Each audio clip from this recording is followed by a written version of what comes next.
My name is Andrea Di Stefano. I'm a game designer at Fishing Cactus and I'm lead game designer on Creatures 4. Creatures 4 is a new chapter in the Creature series. It is a virtual life simulator. It is literally a small world inside your iOS devices and PC and Mac. And in this game, the player gets to take care of a lot of tiny creatures, and after some evolution, he'll be able to tweak their genetic code and raise generations and generations of creatures to get the coolest creature ever. And in Creatures 4, every creature is different. No player will have the same creature.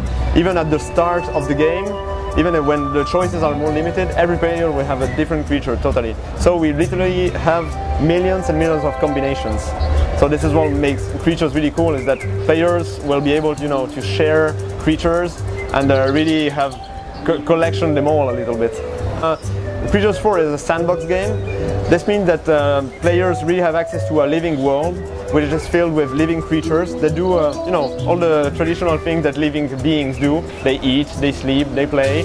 But on the contrary of other simpler pet games, creatures, in Creatures 4, they live and they die.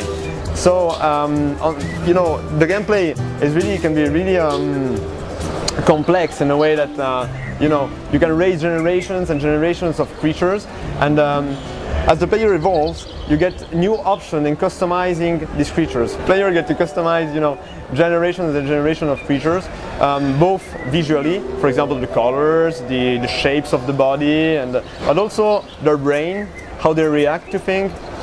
It's important to say that Creatures 4 is a living world, so you're never really sure what is going to happen, For example, when you say that the creatures need to do something, for example, eat something or play with a toy, you're never sure about what the consequence will be. If it's a creature likes you, it is nice to you, she will say, okay, I can use that toy or eat that food. But if she doesn't like you, she can say, just get out, leave me and let me live my life. So one really important point is that these creatures, they get to fall in love together and do kids.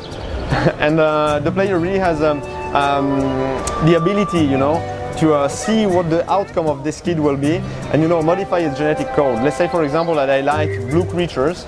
I can go and take an egg that has just been laid and put it in the gene modifier machine and say, okay, now I like this kid, but I want it blue. And then player will be able to do that.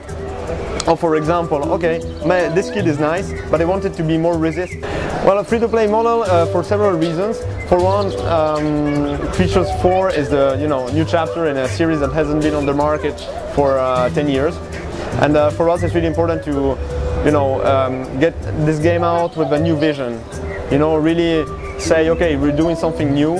There is a reason why Creatures, maybe hasn't been on the market. It's because it was a really complex game, and we really find this richness of gameplay to be interesting, but we want to make it more accessible to everyone. And free-to-play is definitely a way to do that, because it lowers the barriers of entry to a game, and also it's just a business model that really it works with this kind of game. It's a sandbox game, so it's up to the player to decide when I want to put new content in the game. So the player will be able to put it slowly, with the natural progression of the games, with all the content that will be free.